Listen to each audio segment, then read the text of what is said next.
그리고 오늘의 게스트석에는 김민수 대표님 나오셨습니다. 안녕하십니까.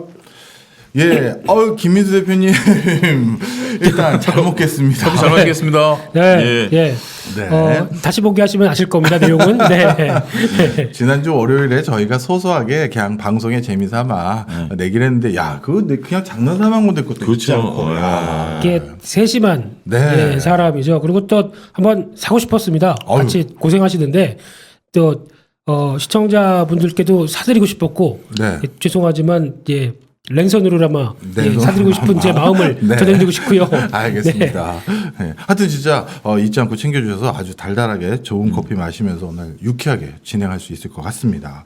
자, 오늘 간단하게 어떤 순서로 진행하는지 말씀드리고 시작하도록 하겠습니다. 먼저 1부는 우리 김민수 대표님이 간단히 설명해 주시면 주제가 뭡니까? 직접 제가요. 예, 약간 네. 무슨 오늘은 랩 같은 느낌도 있는데 라임이 있고. 예, 오늘은 MC 수입니다. MC 수. 그래서 지금 시작에 대해서 예. 사야 돼, 팔아야 돼. 아. 네, 왜 이런 질문 상당히 많이 하시는 것 같고요. 네. 그러면 팔면은 뭐 현금이니까. 네. 그러면 판 거 가지고 뭐 사야 돼? 이런 쪽에 대해서 질문에 어떤 대답을 하는 형식으로 한번 말씀드리겠습니다. 네, 알겠습니다. 이거 제일 본질적인 얘기네요. 지금 네. 장시에 대해서. 네, 네. 그다음에 2부에는요. 배터리 니켈과 코발트 이야기를 해주시기 위해서 고정우 NH투자증권의 연구원님이 나와주셨는데요. 한국 배터리의 미국 영향력의 확대라는 주제를 가지고 왔습니다.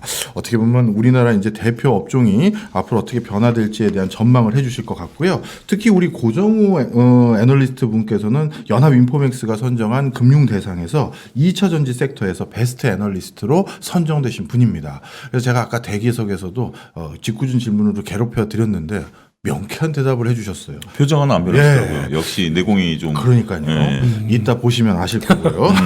그다음에 3분 우리 차 소장님. 3부는 이제 암호화폐 얘기 좀 하고요. 바버전 리서치의 정희석 이사님 나오셔가지고 반도체 쇼티지 점점 심해지느냐라는 부분도 우리가 좀 궁금했었던 또 그렇죠. 그 이슈에 오늘은 진짜 뜨거운 이슈들 정말 건드리기 쉽지 않은 뜨거운 이슈들 좀 다루고요. 그다음에 뉴욕 증시 프리마켓하고 개장 점검 아울러서 해드리도록 하겠습니다. 예.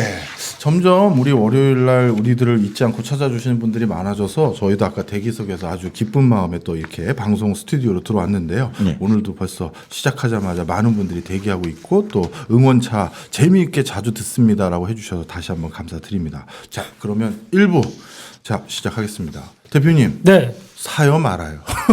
뭘 사요? 일단 좀 정리 좀 하고. 알겠습니다. 아니, 오늘장 그 정리 좀 결론부터 하고. 얘기해 주세요. 뭘 사요? 또 피하려고. 정신이 하나도 없네. 마이크도 춤을 추네요. 예. 아직 비트 시작 안 했습니다. 네. 지금 좀 유쾌하게 예. 시장과 관련된 얘기를 해야 될 것 같은데 오늘 장 보면은 그렇지가 못합니다. 유쾌하지 않죠. 예, 그게 저희가 좀- 너무 좀 그러면 그것도 좀 그렇죠. 네, 좀 그래서 예. 그래도 장 정리 살짝 해보고 포인트를 일단 짚어보게 되면요. 일단 5월 17일 오늘 장은 일단 미국이 반등했는데 왜 이래? 뭐 이런 정도. 그렇죠. 이게 네. 딱 한마디로 정리할 수 있을 것 같고요. 그런데 왜 외국인 기관 다 팔아? 이게 뭐야? 랄 정도로. 그게 또 포인트 아닐까요? 미국 그런데 우리가 좀 빠진 거, 그다음에 외국인 기관 파는 거 이게 지금 핵심인데 답니다. 그 설명 듣도록 하겠습니다. 예. 네, 조금만 기다리십시오. 예, 예, 조금만 기다리는데 지금 시장의 반응이 이제 국내 증시가 최근에 움직이는 동향을 보게 되면 대만 지수랑 유사하게 움직입니다. 그래서 아마 장중에는 한때는 또 뭐 중국 지수를 체크했는데 지금은 대만 지수를 체크해야 될 것 같습니다. 그래서 장중의 변화 보시고 거의 저희와 비슷하게 시작하죠. 국내 증시와 비슷하게 시작하니까 동향들 보시는데 오늘 한 3% 빠졌습니다. 3%가 그 3%는 아닌데요. 네. 근데 지금 하락한 이유를 보게 되면 처음에는 TSMC에 대한 뭐 밸류액이 처음에 나왔다가 네. 그러다가 외국인도 대만을 파는데 그렇다고 하게 되면 IT에 대한 확신이 떨어진다 얘기가 나왔다가 지금은 또 보면은 코로나19 확진자 수도 늘어나고 있죠. 그러다 보니까 4차 봉쇄까지 나오겠다 얘기 나오다 보니까 이런 연관성이 있는데 저희가 이 부분은 모르는 사실은 아니고요. 근데 지금 시장의 반응이 며칠 전에 지금 한번 강제 레버리지 청산됐던 가격대 네. 부분까지 지금 또 내려왔습니다. 그래서 아마 화요일 수요일 내에 이 부분을 깨고 그냥 내려가느냐 그래도 지지하느냐가 중요하지 않을까 싶기 때문에 아마 시장 분위기는 일단 외국인의 매매 동향과 대만의 흐름이 더 중요할 것 같은데 의외로 중국의 상해종합지수는 강합니다. 오늘 중국의 장중에 그런 얘기도 나왔었죠. 뭐 18개 기업 주가 조작 얘기도 나오고 뭐 얘기는 아시죠? 뭐 네네. 그럼에도 불구하고 지수는 탄탄합니다. 그래서 상해 종합 지수는 괜찮은데 외국인들이 중국 상해 종합 지수는 그래도 매수 쪽으로 가자말 하는 게 아니냐. 한동안 못 가다가 지금 바닥을 한 서너 번 만들고 이제 다시 일어서고 있는 상황들이죠. 오뚜기처럼 움직이고 있는 중국 증시가 변화가 나올 것이냐. 뭐 여기 지금 포인트가 맞춰지는 것 같은데 지표도 뭐 그렇게 크게 나쁘지도 않았습니다. 산업 생산 그렇고 소매 판매는 예상보다 조금 떨어졌다고 하는데 그래도 뭐 코로나19 끝났다라고 하는 나라다 보니까 이제 제 정상으로 기저효과와 함께 좀 돌아가고 있는 상황들이고요.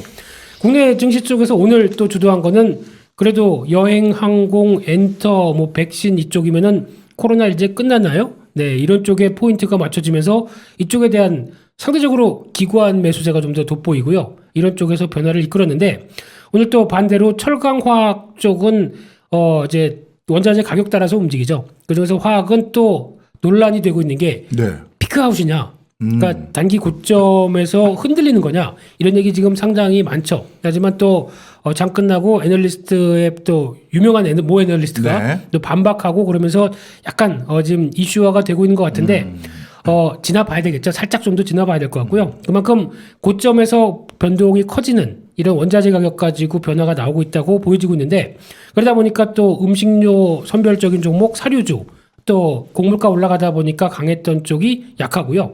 보험주도 메리츠 그룹 때문에 그런 것 같습니다. 네. 네, 한 10% 배당 성향 쪽으로 얘기를 했는데 그보다 훨씬 많이 줬던 상황이었는데 10%대로 배당 성향을 하겠다 그러면 이제 배당 안 주는 거 아니야. 네. 그러다 보니까 시장에 좀 충격이 나왔는데 뭐 자사주 매입한다고 하다 보니까 또 어떤 효과가 나올지는 확인해야 될 것 같고요.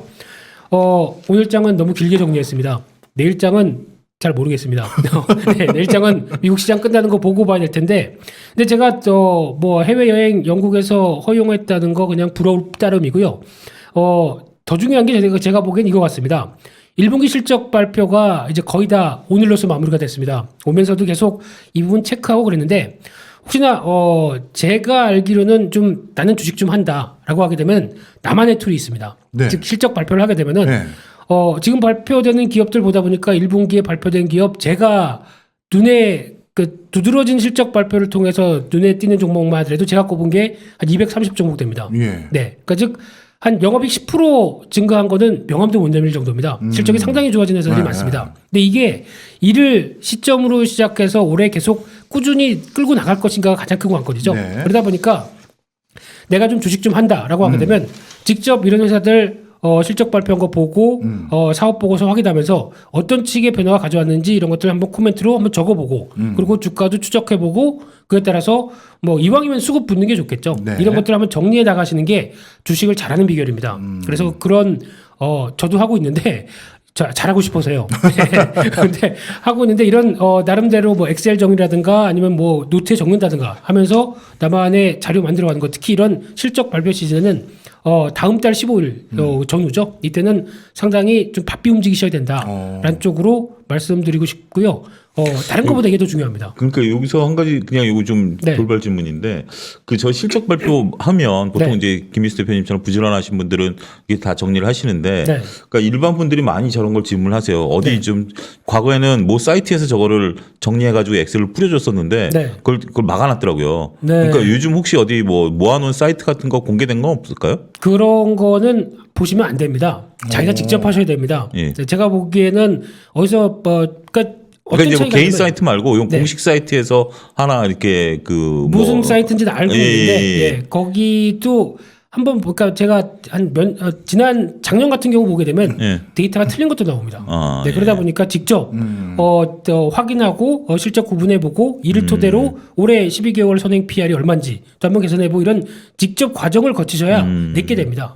그래야 언제까지나 뭐 유튜브 뭐 나오는 내용들 보면서 그냥 따라만 하실 수는 없지 않습니까? 내 걸 만들어야죠. 그러니까 직접 만들어보고 그리고 계산해보고 그리고 씹고 뜯고 맛보고 이런 걸 하는 게 실적 시즌의 가장 중요한 상황이 아닐까 싶습니다. 우리 그거 한번 해볼까요? 두 분은 네. 사실 기업 분석에 정말 베테랑 중에 베테랑이시잖아요.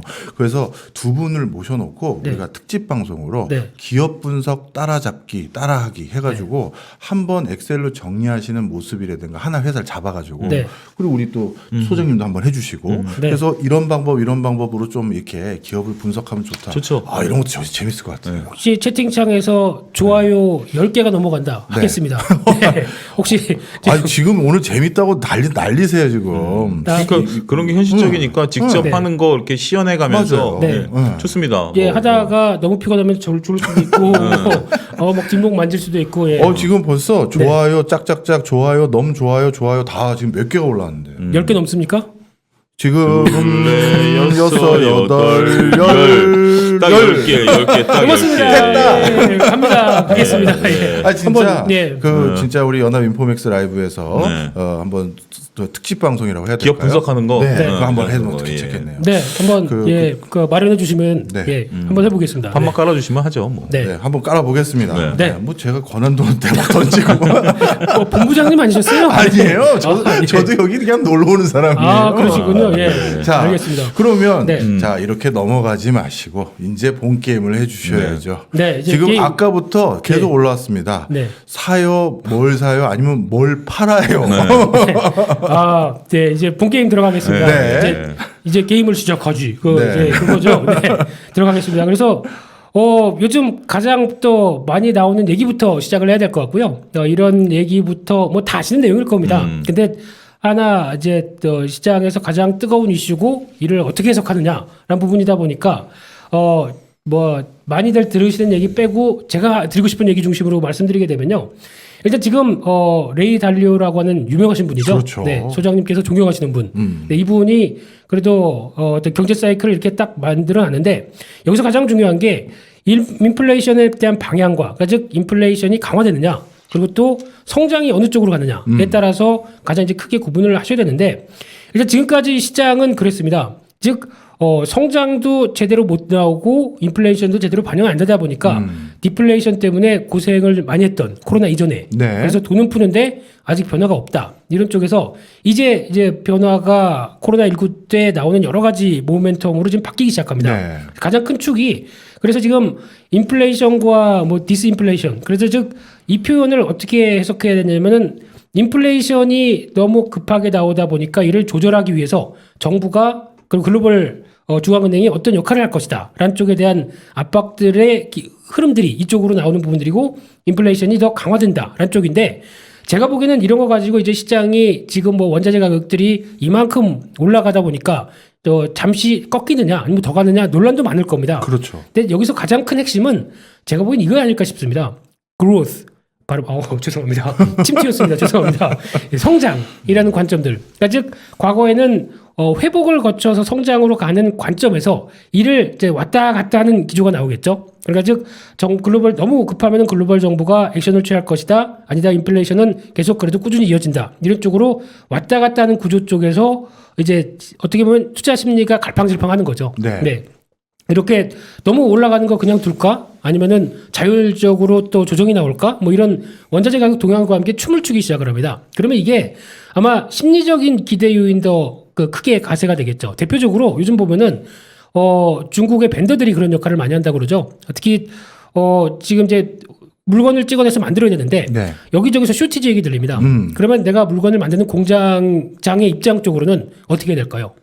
일단은 확보하려고 하겠죠. 아 자재를. 네. 지금 뭐 당장 필요 없다고 하더라도 그럼요. 3개월 뒤까지 이러다가 물건 못 만들면 안 되니까. 그러면 이제 여기서 발생하는 게 가수요라고 그러죠. 그렇죠. 미리 땡기다 보니까. 그런 쪽이 이제 가세가 되면서 지금 인플레이션의 즉 원자재 가격들이 더 급하게 움직이는 심리적인 부분들도 좀 크다라고 봐야 될 것 같습니다. 근데 이게 어떻게 보면은 그게 어느 정도 이제 한숨을 돌렸어라고 이제 주변도 돌아볼 정도가 되면은 그때는 좀 풀리겠죠. 근데 그게 시간이 얼마나 걸리느냐가 더 중요하지 않을까 생각도 있고요. 근데 여기서 이 시간을 저희가 뭐 어떻게 좀 기다려 봐야 되는 입장이다 보니까 성장에 대한 흐름들을 먼저 체크하는 게 더 중요하다라고 하게 되면 일단 길은 정해져 있는 것 같습니다. 근데 그 과정에서 나오는 어떻게 보면 노이즈다라는 쪽으로 보는 게 더 맞지 않을까 싶은데 그러다 보면 저희는 할 수 있는 건 계속 가격 체크하는 것밖에 없겠죠. 원자재 동향들 체크하는 것밖에 없겠죠. 거기다가 그림이 너무 복잡합니다. 근데 이런 복잡한 거 외에 더 중요한 거는 지금 저희가 어디 있느냐라는 부분들인 것 같고요. 그런 측면을 봤었을 때 지금 경기가 이제 침체나 큰 충격을 받아서 코로나19 때문에 많이 힘들었던 부분들이 이제 회복이 들어가기 시작합니다. 그래서 회복이 들어가서 회복 후반과 확장 초반, 즉 모 증권사에서는 이 정도쯤으로 얘기를 하고 있는데 저도 동의합니다. 그렇게 되면은 앞으로 근데 어떤 국면이 지나가기 시작하면서 다음 국면으로 넘어갈 때 보면은 항상 인간은 좀 약간 확증 편향적이죠. 그러니까 즉 과거에 우리가 누렸던 거를 그대로 답습하려고 하는 경향들이 높죠. 그러다 보니까 그냥 마음 편하게 그냥 그랬을 거야라고 생각하는데 시장은 그리고 또 환경은 변하고 있습니다. 그러다 보니까 그를 해석하는 과정 쪽에서 여러 가지 변화가 막 커지고 있는데 그렇게 되면은 이게 불확실성이겠죠. 그러면 오늘의 가장 큰 핵심은 딱 한마디입니다. 변동성입니다. 변동성. 네, 그러니까 정상적인 구조로 나간다고 하더라도 과거와는 다른 변화가 나올 거야. 그리고 또 저희가 많이 얘기하는 게 글로벌 중앙은행들이 또 어떤 얘기할지 몰라. 네. 또 미리 이렇게 물가가 많이 올라가게 되면 액션을 취할 거야라고 하는 불안감이죠. 이런 거가 나오기 시작하면서 막 요동을 치기 시작하는 게 지금의 현상이다라고 보시게 되면은 아마 이런 부분들이 또 지금 시점으로 보면 또 FOMC 회의까지를 또 기다려봐야 되겠죠. 네. 그러다 보니까 거기서 나오는 얘기를 확인한다라고 하게 되면 여전히 지금은 그런 변동이 클 구간, 특히 원자재 가격도 올라갈 때 또 이렇게 보면 경기 민감주 쪽으로 쭉 움직였다가 다시 네. 또 경기 이 인플레이션 관련된 지표들이 꺾이게 되면은 또 다른 쪽이 또 쭉 움직였다가 하는 이런 주가가 어디에 장단을 맞추지 모르고 막 춤추는 과정 이게 계속 나올 상황들이 돼 있다는 쪽으로 봤을 때는 이 부분을 좀 조심하자라는 쪽으로 말씀드리는 게 맞을 텐데 지나고 나면 별거 아닙니다. 근데 지금이 딱 이 시점이 어떻게 누가 확답을 내리지 못하는 구간이다 보니까 마음에 따라서 움직인다라고 보는 게 더 맞지 않나 싶습니다. 계속 할까요? 네. 네. 너무 집중하시니까 바로 하겠습니다. 그래서 제가 지금 저희가 보고 있는 원자재 가격들 여러 가지 많으실 겁니다. 근데 거기서 뭐 철강부터 나오고 있는 뭐 화학 제품에 요즘엔 보니까 투자자분들이 많이 똑똑해 주셔서 얘기하는 PP 무슨 벤젠 이런 품목까지도 다 알고 계시더라고요. 그렇더라고요. 네. 그래서 깜짝 놀랐습니다.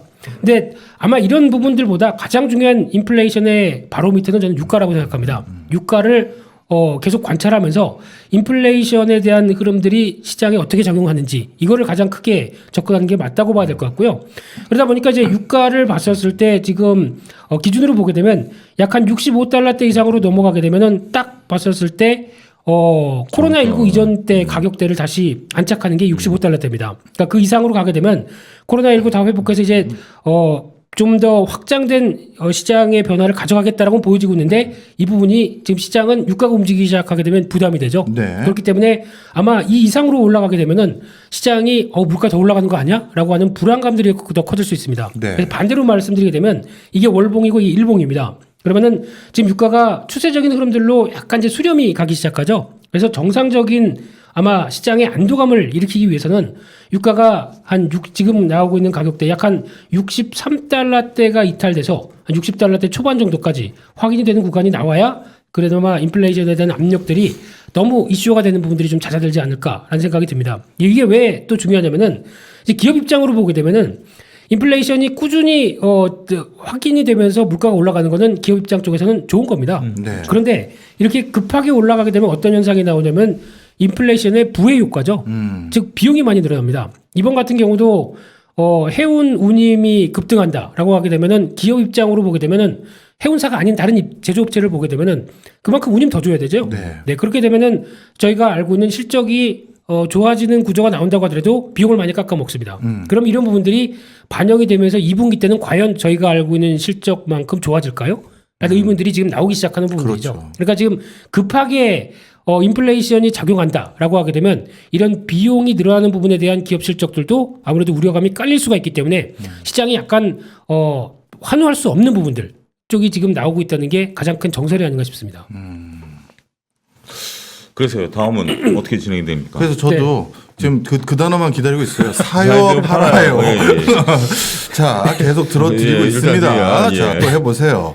네, 목이 아파서 커피 좀 마시고 네, 하려고 커피 마시고 예, 하셔야지. 하려고 했더니 그냥 그 얘기를 하시네요. 예, 예. 그래서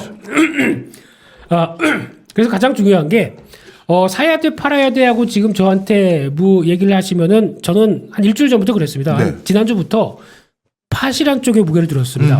왜냐면은 이런 시장에서 저희가 대처할 능력이 뛰어나신 어떤 트레이딩 관점 쪽에서 매매를 잘하시는 소수의 분 빼고는 대응하시기가 상당히 좀 힘듭니다. 네, 네. 그래서 아마 이런 때는 적정한 현금 갖고 있는 게 좋다라고 다시 말씀드리고 싶은데 일단 그림 한 장만 보면서 말씀드리게 되면요. 이게 그냥 제가 보는 기술적 지표입니다. 네. 저는 이게 답니다. 좋은데요, 뭐. 네. 네. 근데 지금 많이 보시네요. 네? 많이 보시네요. 네. 근데 지금 이 지표로 봤었을 때 지난 코로나19 사태로 급하게 하락한 뒤에 네. 주가가 회복한 뒤에 검은색 선을 보게 되면 지금까지 한 번도 크게 이탈한 적이 없습니다. 꾸준하게 한 1년 전 정도부터 네. 그 안쪽만 들어와서 어느 정도 맞춰놓게 되면은 네. 바로 저희가 얘기하는 저항선 돌파해서 다음 단계 갔고요. 네. 또 마찬가지로 이번에 1월 달에서도 꾸준하게 시도하다가 뭐 어떤 횡보식의 압박은 있다고 하더라도 잘 이탈 안 했습니다. 네. 근데 이번에는 딱 보게 되면은 이런 각도에서 여기 또 지지를 하는지 마는지 들어오게 되면은 지금까지 제가 봤던 제 나름의 기술적 분석으로는 이거 이탈합니다. 이탈할 가능성이 큽니다. 저게 55일 이동평균선인가요? 네, 근데 그냥 55일이 아니고요. 예. 비밀이 있는데 그거는 뭐 시가 저가 고가 이게 다 있죠. 구분할 네. 때. 근데 그거는 나중에 기술적 분석 강의를 통해서 어쨌든 가격 입평이 55라고 우리가 있습니다. 흔히 아는 60일, 120일 이건 아니고 아닙니다. 나름대로 거기에 이제 네. 김민수 제가- 대표님의 노하우가 녹아 있는 이건 또 레몬 리서치의 또 영업 비밀이네요. 그런가 봐요. 네. 공개를 안 하네. 네, 그래서 이제 또 좋아요 그거 해볼까요? 네, 아닙니다. 네. 근데 하여튼 뭐 별거 없습니다. 나름대로 솔직히. 그 기준선인데 네. 그 기준선을 지금 이제 이탈할 것으로 보여진다 이렇게 지금 말씀하시는 거 아니에요? 네, 왜냐면은 보통 그러면 일단 이런 상황 쪽에서 제가 알고 있는 상황은 일단 한번 확장이 한 번 더 나왔어야 됩니다. 이런 상황에서 끝나고 확장이 강하게 한번 나온 다음에 까지 55이평을 다시 한번 좀 확장시키는 모습이 나왔어야 되는데 네. 지금 밋밋합니다. 그렇게 되면은 지금 약간 힘이 떨어진다고 봐야 될 수도 있는 상황들이죠. 그랬을 때 이 부분이 이탈할 가능성이 저는 한 80%가 된다고 생각됩니다. 그런 쪽에서 이게 3,100선입니다. 이탈하게 되면은 보통 어떤 변화가 나오게 됐을 때 좀 급하게 한번 쭉 밀렸다가 네. 다시 돌아와서 네. 그 안쪽을 회복하려고 하는 듯하다가 다시 빠지든가 아니면 V자식으로 안착하든가 안착하든가. 그때 어떤 모멘텀이 확인이 돼야 되겠죠. 그래서 이런 패턴을 봤었을 때 저는 오늘의 주제 사야 돼 팔아야 되는 80%의 확률로 팔아야 돼가 맞다고 생각됩니다. 즉 3,100선이면은 120일 이평이 지나가는 거 아닌가요? 비행기실선도 지나가겠죠. 지나가죠. 네. 네. 근데 팔아야 되라는 입장이 그래서 그렇다고 주식을 다 판다 이 입장이 아니라 그런 건 아니겠죠. 네, 적어도 보통 이제 주식 포트폴리오 갖고 계신 분들 보통 보게 되면은 A라는 종목 한 5종목이 있는데 네. 왠지 D는 마음에 안 들어. 네. 저거는 그냥 좀 찌글찌글했어. 네. 라고 하게 되면 차라리 그거 팔고 네. 현금 갖고 있다가 네. 내가 좀 더 좋아하는 A라는 종목이 빠졌을 수익률도 때. 좋고 네. 그러면 다시 한번 이번에 시장이 충격을 받게 되면 그거를 다시 사자라고 하는 관점에 그래서 앞서 핵심이 변동성이라고 말씀드렸죠. 예. 변동성 장세의 가장 큰 특징은 또 쭉 하고 밀리게 되면 또 언제 그랬냐 듯이 한번 다시 쫙 올라옵니다. 네. 그러니까 이런 흐름이 상당히 좀 격하게 움직일 수가 있는데 그렇게 됐을 때 저희 투자자분들이 지금까지 제가 변동성 장세가 커지는 때를 보게 되면은 어떤 현상이 나오게 되면 쭉 밀리게 되면은 아유 이거 내일 더 빠질 것 같아 매도합니다. 그러다가 다시 쭉 확인하고 쭉 올라오게 되면 아유 내가 잘못 팔았네. 다시 따라가서 매수. 네. 그러면 고점 매수, 저점 매도가 돼버리죠. 그렇죠. 이거 서너 번 반복하게 되면 계좌가 순식간에 30% 날아갑니다. 그럼요. 그러다 보니까 그거를 잘 자신이 어느 정도 시장에 맞춰서 하시지 못하시게 되면은 차라리 현금을 어느 정도 갖고 있다가 네. 한 방향만 노리면 됩니다. 어느 정도 내가 원하는 가격까지 왔다. 이 정도면은 추가로 살 때가 됐다라고 느끼는 부분들. 그때 차라리 보유했던 현금을 쓰는 게 낫지. 시장에 따라다니다가는 변동성 장세에서 아무 도움이 안 됩니다. 그 부분을 말씀드리는 거고요. 예.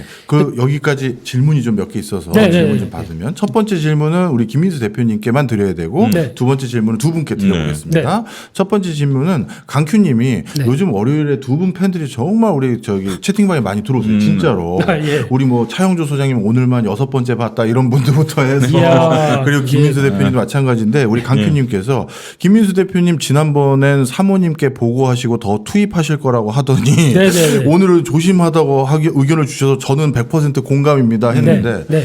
그 포지션을 상황이 바뀌어서 좀 바꾸신 건지 저는 그 지난주에 아니면 사모님한테 혼난 건지 아닙니다.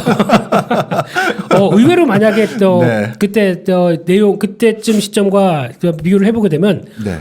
제 기억으로는 그때 제가 자금을 투입해서 저는 그때 받아다가 네. 경기민감주를 많이 샀습니다. 네. 대부분의 경기민감주 샀다가 수익이 단기간에 너무 많이 나서 네. 무섭습니다.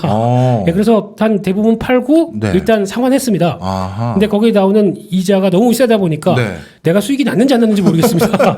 네, 그리고 나머지 갖고 있던 종목들이 네. 한 5월 그러니까 지금 5월 한 4월 말부터 5월 초까지 넘어오는 과정 쪽에서 또 크게 흔들리더라고요. 그래서 저는 계좌를 2개를 운영하거든요. 네. 장기 계좌 네. 그리고 트레이딩하는 계좌. 그게 아니라고 들었는데 사모님이 아는 계좌 모르는 계좌. 지난번에 그래서- 우리끼리 얘기할 때 그렇게 얘기하더니. 그러니까. 그래서 뭐야. 장기 계좌는 모르는 계좌, 와이프가 하는 계좌는 이 계좌. 그렇구나. 저희 와이프 안 들어왔죠? 안 들어온 것 같습니다. 네, 막아주십시오. 혹시 차단해 주십시오. 네. 예. 그래서 질문이 그거였습니까? 네. 그래서 알겠습니다. 네, 그렇습니다. 그다음 두 번째는요. 네. 두 분이 다 대답을 해주시면 좋겠는데 네. 지금 FDJ님께서 여쭤보신 건데 아니 글로벌 증시와는 상관없이 중국 나홀로 성장하는데 이건 이유가 뭡니까? 어느 분이 먼저 얘기하실까요? 중국이 성장한다고요? 그러니까 상승한다고 지금. 예. 네. 네. 그래서 앞서 말씀드렸던 내용의 핵심이 그겁니다. 네. 중국은 지금 입장으로 보게 되면 상대적으로 싸다라는 개념? 그러니까 네. 싸다라는 개념이라기보다 더 수급의 올랐다라는. 그렇죠. 네. 그러니까 지금 중국 정부가 개입을 잘합니다. 네. 그렇다는 얘기는 이번에도 보다 보면은 철강 급등하다 보니까 정부가 나서서 가격을 조절하기 시작하고 또 철강 선물 가격도 바꿉니다. 상하폭도 늘리고 증거금도 늘리고 이런 식으로 적극적으로 하다 보니까 네. 저 나라는 인플레이션에 대해서 정부가 적극적으로 대응할 수 있겠다라는 관점들이 생기다 보니까 약간 외국인들 관점 쪽에서도 변화가 있고 더 중요한 거는 오래 쉬었습니다. 네. 국내 증시하고 한 6개월 사이 비교를 해보게 되면 네. 중국 증시는 글로벌 증시 대비해서 가장 아웃퍼폼 돼 네. 있고요. 네. 그렇게 보게 되면 많이 못 오른 증시가 반영하는 게 지금의 중국 증시가 아닌가 네. 그 생각이 듭니다. 네. 저는 중국 증시가 왜 강하냐에 대한 것들은 좀 깊게 고민을 안 해봤고 네. 제 나름대로 시장 비율을 짧게 말씀을 드리면 네. 저는 지금 앞서도 잠깐 언급드렸다시피 미국 지장 올라가는데 오늘 기대를 많이 했거든요. 네. 많이 해서 오늘 개장할 때 1%를 못 넘기고 개장하다가 쭉 미끄러졌던 게 저는 굉장히 위험한 신호다. 외국인과 기관이 왜 파느냐 모르죠. 근데 외국인과 기관들이 판다라는 것들 그러면서 미국과 디커플링이 나타난다. 이건 굉장히 위험한 신호고 김민수 대표님도 지금 저 정도 선에서는 저야 워낙 조금 뭐 변동성에 대해서는 불안감을 느끼는 투자자이긴 하기 때문에 우리가 그동안 많은 투자자들이 학습해온 효과랑 지금은 다르다. 그게 뭐냐면 2020년서부터 2021년 상반기까지는 저점 매수 관점이 무조건 올랐어요. 네. 밀리면 사서 기다리면 무조건 먹는 장이었어요. 그 개별 뭐 일부 희한한 종목 말고는. 그렇죠. 그러다 보니까 물타기에 대해서 많은 분들이 익숙한데 네. 그거는 이론적으로도 설명이 가능해요. 네. 추세적으로 지금 김민수 대표님 보시는 저 차트를 다시 한번 좀 현재 시장 네. 해석을 좀 띄워주시면 저 차트가 보면 그 추세가 상승 추세였죠. 네. 고점 때까지는. 네. 고점 때까지 상승 추세선을 어디에 그리냐면 그 주가 봉의 하단에 그립니다. 네. 하단에 그리니까 추세가 우상향하죠. 네. 우상향할 때는 저점 매수예요. 네. 추세가. 근데 지금 추세가 꺾였죠. 네. 일부 꺾인 모습들이 보이죠. 네. 그러면 하락 추세는 어디에 그리죠? 봉의 상단에 그리죠.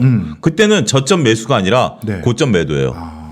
그러니까 지금은 저점 매수 관점이 이론적으로도 우리가 교과서적으로 무조건 맞았다라는 거예요. 근데 지금은 저점 매수가 아니라 반등 시마다 물량을 줄여가는 전략이 지금은 여러분들이 생존을 위해서 좋다. 그러니까 결국 왜 지금 미국과 우리가 디커플링이냐 뭐 이런 거 여러분들 공부하실 필요 없고요. 저희도 모르는 얘기예요. 뭐 대만이 빠졌다. 저는 솔직히 오늘 대만 지수 보시고 매매하신 분 계시면 손 한번 들어보세요.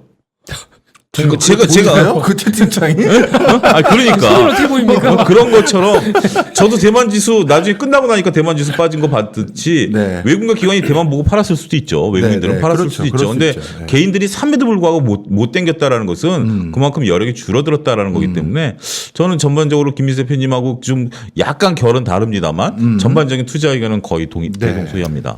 자, 그러면 이제 본격적으로 이제 뭘 사야 되느냐도 말씀 주시기 전에 또 중요한 질문이 하나 있어서 그거만 하고 마지막 슬라이드 오늘 질문 넘어가겠습니다. 많네요. 네. 오늘 뜨거워요, 채팅장이. 네. 자, 두 분께 똑같은 질문. 네. 뭐 저는 어느 분이 틀려서 어느 분 덕분에 커피를 마시든 상관없으니까. 야 교수님. 자, 이런 예. 코스피 조종 시 얼마까지 보느냐? 저는 그런 거 계산 안 합니다. 제가 저한테 그냥 네. 커피 한번 내시더니 얘기를 안 하시네. 다 움츠리시는데. 아니, 근데 그건 저도 마찬가지인데 그래요? 지금 중요한 것은 3,100선이 저도 3,100선 김민수 대표님의 지표로 55일 이동평균선이 깨진다라고 하는 거고 정확히는 제가 모르겠습니다만 3,100선이 나름대로 지금 현재 그 120일 이평선이 아마 지나갈 거예요. 그러면 저게 깨지면 네. 심리적인 지지선이 무너지는 거죠. 그러면 일단은 지금은 지수 저항 때 뭐 PBR 0.8배 의미 없습니다.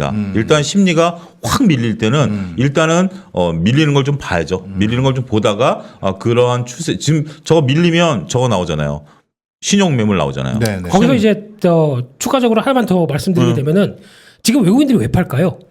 여기가 이제 그 공매도 관건이죠. 시작하자마자 일단 이거 이러면 안 되죠. 네. 일본어 안 됩니다. 네. 스타트 이러면서 그러면서 왜 이렇게 매도를 강하게 하냐면은 외국인의 입장 쪽으로 그러니까 제가 헤지펀드 투자자의 존이라는 사람의 입장으로 생각을 해보게 되면 한국에 기존에 왔던 이제 어떤 적정히 부여할 수 있는 PR에 대해서 작년 기준은 25배입니다. 올해 기준으로는 지금 기업들이 이익이 한 80% 이상 증가할 걸로 보이다 보니까 12배 정도로 얘기를 하고 있습니다. 확 축소가 되네요. 그렇죠. 이거는 고무적입니다. 그런데 이게 한국에 대해서 적정히 부여할 수 있는 PR이냐 여기에 대해서 지금 의문을 삼는 게 가장 크다고 봐야 될 것 같고요. 또 하나 삼성전자 PR 올해 나올 실적 대비하면 몇 배일 것 같으세요? 모르겠어요. 좀 아까 보다 보니까 15배 나옵니다. 15배. 네. 삼성전자의 15배면 여태껏 역사상 가장 높은 수준 아닌가요? 그렇죠. 이 부분에 대해서 우리는 괜찮아. 올해 실적 잘 나오고 내년 뭐 슈퍼사이클 간다며 이것까지 확인하게 되면은 괜찮아질 거야라고 생각을 하지만 외국인 입장 쪽에서 지금 당장 이 보여지는 실적을 가지고는 코리아 expensive 뭐 이렇게 생각할 수도 있는 입장이죠. 그러다 보니까 공매도나 외국인들이 잘 움직이지 않는다는 게 이 결과라고 봐야 될 것 같고 앞서 소장님께서 말씀하셨지만 저는 또 하나 이 상황 쪽에서 가장 부담을 느끼는 거는 신용잔고입니다. 23조 대 이상으로 원래 이런 유주부동이죠, 유주부동. 네, 원래 이런 상황이 되게 되면은 좀 앞서 다시 확장형으로 가기 위해서는 외국인이나 기관이 사주면서 시중잔고가 줄어야 됩니다. 그러면서 다시 확장형이 확 커지는 이런 쪽이 적어도 한 일주일은 나와야 됩니다. 그래야 좀 여유를 갖고 또다시 변화가 나야 되는데 이거에 대한 부담도 상당히 있다고 봐야 될 것 같습니다. 굉장히 중요한데 신용잔고가 우리가 신용잔고가 늘어난 게 작년 가을부터거든요. 신용풀이 6개월인가요? 지금 180일. 180일입니다. 예. 186개월이에요. 6개월이면 무조건 상환해야 돼요. 아닙니다. 연장도 됩니다. 연장도 되는데 연장되나요? 이자가 비싸집니다. 아니요. 그러니까 리볼빙 되는 게 맥시가 180일 아닌가요? 180일인데 전화해서 고객센터에서 그게 연장되나요? 네, 제가 됩니다. 회사 다닐 때는 180일이면 무조건 팔아야 되거든요. 아닙니다. 연장됩니다. 또 그러니까. 추가로 30일 연장되고 그러니까. 연장되는데 아마 제 기억으로는 추가로 60일 정도가 더 됐던 걸로 알고 있는데 그러니까 그게 여러분들 신용잔고 쓰는 게 무조건 마냥 리볼빙 되는 거 아니에요. 그 한계가 있기 때문에 그러면 지금 만약에 제가 지금 차영주가 작년 9월 달에 신용잔고를 썼다. 그러면 지금 3개월 단위로 리볼빙 되는 걸로 알고 있는데 리볼빙 되면서 이자가 올라가거든요. 처음에 받을 때 한 2에서 3%대 받았다가 지금 못 내도 8에서 9%대 내고 있을 거라고요. 신용이 더 셉니다. 그러니까 적게 내는 데가 8에서 9%대 이자 내고 있을 거라고요. 이자 내고 있는 상태에서 지금 이제 내가 계산해 보면 잊혀지고 있다가 분 말대로 무조건 장기 투자하라고 놔뒀다가 지금 보니 주가는 그때 당시랑 별 차이 없고 이자 낸 거 따지면 수익 난 거 없고 그런 상태에서 리볼빙 안 된다 뭐 이래버리면 사람 돌아버리는 거예요. 그렇네요. 그 물량들이 나오는 거 그리고 주가가 조정을 받는다? 그러면 내가 파나요? 반대매가 팔죠. 그러면 그 물량이 문을 버리고. 그러니까 또 공매도 세력들 입장에서 볼 때는 신용잔고 많은 거 이거 땡큐죠. 뭐 이런 부분들까지 감안하면 2020년처럼 저점 매수 관점에 접근하라라는 것은 너무 무책임한 얘기일 수도 있어요. 네, 그 얘기입니다. 그래서 결론은 시간 관계상 또 어느 정도 정리를 하게 되면은 네. 일단 딱 그것부터 생각하셨으면 좋겠습니다. 시장이 여기서 좀 더 흔들려도 내 계좌가 이를 버틸 수 있을까? 이거를 먼저 지금 생각해 보셨으면 좋겠습니다. 그래서 거기서 답이 안 나온다. 그러면은 적어도 말씀드렸던 레버리지 관련된 쪽은 당장 정리하시는 게 맞을 거 봐야 될 것 같고요. 뭐 손해가 뭐 좀 한 10% 손해인데 이거 어떻게 보다 레버리지로 나중에 추가로 뭐 15% 20%를 더 손해 볼 수가 있습니다. 근데 그러느니 차라리 지금 레버리지는 보시지 않는 게 좋겠다고 봐야 될 것 같고요. 그런 쪽에서 현금은 지금 변동성 장세는 꼭 필요하다라는 쪽으로 말씀드리고 앞서 말씀드린 것처럼 따라다니는 매매 하지 말자. 자신이 없으면은 그냥 지켜보는 게 맞다라고 봐야 될 것 같은데 그런 쪽에서 지금 종목들을 쭉 말씀드리기가 왜 하락한 데 놓고 종목을 왜 얘기해? 라고 보실 수는 있겠지만 그래도 그나마 밀리게 되면은 한 번쯤 관심 있게 봐야 될 섹터가 어디냐라는 쪽으로 봤을 때 여전히 저는 경기 민감주 나쁘게 안 봅니다. 특히 경기 민감주를 그렇게 보셨으면 좋겠습니다. 즉 어떤 원자재 가격이나 여러 가지 동향들이 계속 움직여도 네. 이 회사가 충분히 그를 전가할 수 있는 가격 인상분을 전가할 수 있는 능력이 있느냐. 네. 이 부분이 가장 큰 핵심인 것 같고요. 이게 되는 쪽이 그래도 지금 보게 되면 조선주 같은 경우는 네. 수주가 늘어나죠. Q입니다. 네. Q 늘어나고 신조선가지수, 중고선가지수 모두 다 지금 좋습니다. 네. 그렇게 되면은 P도 같이 올라가는 구간이죠. 그러다 보니까 일단 철강 후판 가격이 올라온다고 하더라도 이를 충분히 방어할 수 있을 만한 신조선가 지수의 움직임이다라고 하게 되면 역시나 어떤 충분히 방어 능력이 있다라고 관점 쪽에서 당장 실적은 안 좋아도 수주 산업이다 보니까 이런 변화를 가져갈 수 있겠다고 봐야 될 것 같고요. 마찬가지로 건설이나 건자재주도 오늘 또 오세훈 서울시장이 얘기를 했죠. 5년간 24만 호 공급하는 정책에 대해서 조만간 발표하겠다. 공급이면 당연히 건설주 쪽엔 호재겠죠. 그렇죠. 그런 쪽에서 특히 재건축 쪽을 얘기를 한다. 건설주에 제가 보기엔 더 호재일 것 같습니다. 그렇기 때문에 그와 관련된 건자재주, 특히 건설주는 종목을 딱 짚어서 얘기하기는 좀 그런데 폐기물 쪽 있죠. 네. 재건축 시장이 커졌을 때 또 나올 수 있는 것은 폐기물 쪽도 만만치 않게 좋아질 수가 있습니다. 그렇기 때문에 폐기물과 같이 건설사가 연결되는 회사가 지금 한 두세 개 있을 겁니다. 제가 알기로는. 그쪽 한번 동향도 확인하면서 보셨으면 좋겠고요. 내수 소비주는 지금 시장의 주도죠. 그런데 이쪽은 아마 제가 보기에는 지금 실적은 못 따라오는데 네. 주가가 기대감에 더 많이 움직인 종목들도 분명히 있습니다. 그렇기 때문에 지금 단계 쪽에서 추격 매수해서 이만큼 오른 쪽을 지금 여기서 신규로 사자라는 네. 전략은 전혀 바람직하지 않을 것 같고요.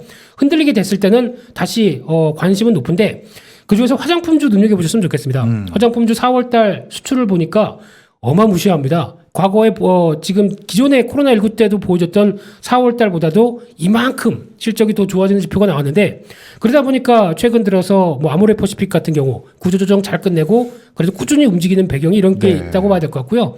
대표적인 뭐 색조의 클리오나 용기 만드는 연우 뭐 펌텍코리아 이런 같은 경우도 단단합니다. 그런 이유가 여기도 있다고 생각되고 있기 때문에 화장품주는 일단 수출이 이렇게 움직이는 관점이라고 하게 되면 잘 봐야 될 것 같고요. 더 중요한 거는 네. 저는 3번은 꼭 챙기셨으면 좋겠습니다. 소부장 관련주. 네, 소부장 관련주 특히 미국 쪽에 이번에 한미 정상회담이 나오면서 미국에 가서 네. 즉 과거가 많이 바뀌었다고 저는 격세지감이 느껴지는데 네. 우리가 대한민국 국기를 딱 들고 네. 또 회사 깃발 딱 들고 와서 미국 가서 공장을 딱 세운다는 의미 네. 이게 뭘로 의미를 할까요? 근데 이게 지금 쉽게 말씀드리면 미국이 약간 자기네가 뭐 좀 약점이기 때문에 좀 변화를 해주십시오라고 하는 약간 좀 굽히는 입장이겠죠. 어떻게 보면은. 네. 네. 그런데 저희는 또 줄 건 주고 받을 건 받는 입장이다 보니까 약간 미묘한 차이는 있다고 하더라도 그만큼 한국에 대해서 인정해주는 측면들이 높지 않을까요?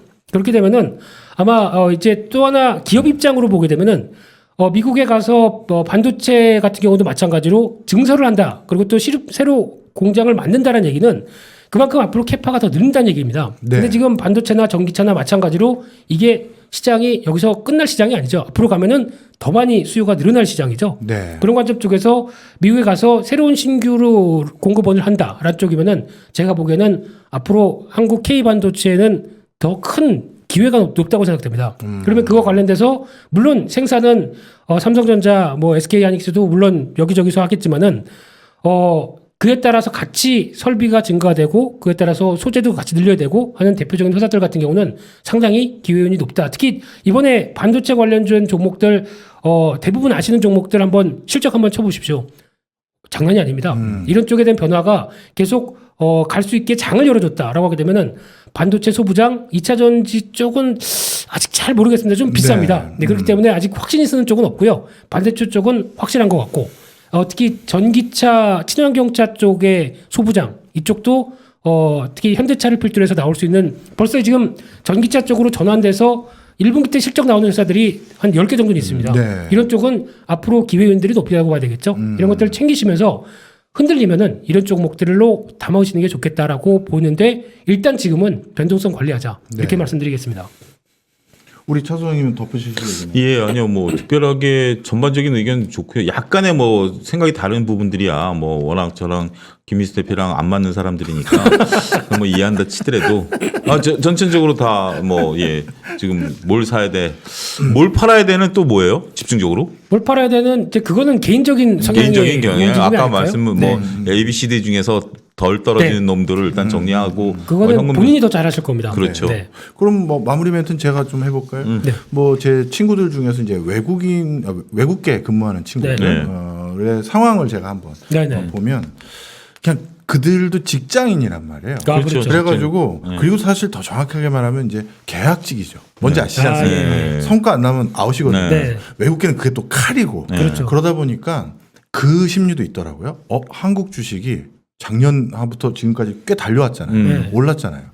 내가 지금보다 성과를 더 낼 필요가 없는 상황이에요. 그 절대 평가하는 회사의 그 뭔 소리 딱 아시네요. 네. 그러니까 지금은 팔고 일단 이번 시즌까지 나는 성과 낼 거 냈습니다. 디펜스를 하려는 그런 직장인으로서의 심리들도 있더라고요. 인센티브 받을 거 챙겨놓고 그렇죠. 챙기고. 예. 네, 맞아요. 그래서 우리가 항상 그 매매 추이를 볼 때 뭐 개인, 뭐 기관, 외국인 이렇게 볼 때 그 사람들은 왜 파느냐라고 이제 진단을 할 때 그 파는 어떤 기관이 전체 걔네는 거실을 어떻게 보는 거야. 이것도 중요하지만 네. 그냥 그 직장인들 그 사람들의 심리도 그거 봐야 굉장히 돼요. 중요해요. 네, 진짜 봐야 돼요. 지난번에 제가 어디서 그 했어요. 연기금도 초반에 팔다가 다시 사는 것도 물론 이제 그 비중이 바뀌긴 했습니다만 초반에 좀 정리해놔야 운영하는 입장에서도 그렇죠. 편하다라는 것들이 있고 그리고 이제 지금은 또 그런 것도 있잖아요. 그 자문사 같은 경우 우리가 이제 전통적인 투신과 자문사 펀드 매니저들의 성향도 다르다라는 거 언제 제가 시간 되면 그거 한번 좀 해볼게요. 좋네요. 그런 것들도 한번 계속 연장입니까 이제? 밑방을 깔아놓는 거죠. 계속 이제 저희가 얘기해야 될 것들. 알겠습니다. 예, 예. 김인수 대표님 오늘 너무 시의적절한 주제 너무 좋았고요. 아, 예. 그래서 그 어느 때보다도 채팅창이 진짜 뜨거웠던 것 같습니다. 예, 예. 네. 오늘 정말 질문을 많이 해주셨는데 다 못 담아드려서 너무 죄송하지만 근데 한마디만 드리면요. 네. 지난주부터 이런 얘기를 하고 다니다 보니까 네. 댓글에 저 욕하는 사람들이 무지히 많으셨습니다. 오늘은 예. 없었습니다. 다행이다. 오늘은 네, 없어요. 오늘은 없었습니다. 오늘은 없어요. 네. 오히려 다들 사모님한테 혼날까 걱정하고 계십니다. 가면서 치킨 사들고 가겠습니다. 예, 무사히 들어가시기 네, 바라고요. 감사합니다.